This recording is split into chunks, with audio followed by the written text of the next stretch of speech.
Hello guys, welcome back. In today's video I'm gonna show you how to remove song from Instagram post after posting.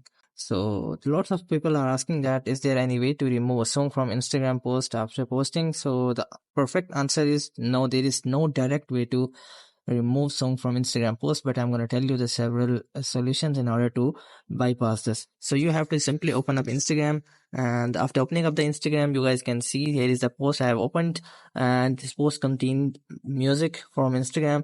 So you guys can see below the name, there is a song and playing. So in order to remove the song, there is one way. If you don't like the song and you don't want to listen the song, then you guys can just simply click on this below speaker icon by just tapping on it, and you guys can mute your song, or you guys can mute by just tapping on this option.